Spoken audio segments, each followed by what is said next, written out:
अमरीकी करेंसी पाकिस्तानी रुपए के मुकाबले में अपनी कदर खोने लगी। कारोबार के अख्ताम तक इंटरबैंक में डॉलर 4 रुपए 82 पैसे सस्ता होकर 268 रुपए 50 पैसे का हो गया। कारोबारी हफ्ते के चौथे रोज पाकिस्तानी रुपया अमरीकी डॉलर से तगड़ा देखा गया। डॉलर की कीमत में अचानक बड़ी कमी देखी गई।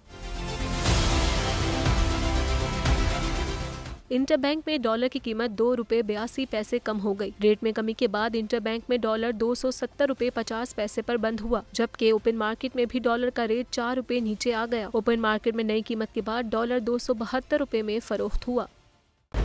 खूने नाहक बहुत पी चुकी ये जमीन, अब कोई दिन में ये खून उगलने को है। खत्म हो जाएगी ये तमाशागरी, वक्त पलटेगा रोजे जजा की तरह। ये जो पेशावर में ताजा लहू है बहा, एक क़यामत करेगा फलक पर बपा। गम की सलमनाक घड़ी में बोल सानह पेशावर में शहीद होने वालों के लवाहिकीन के साथ है।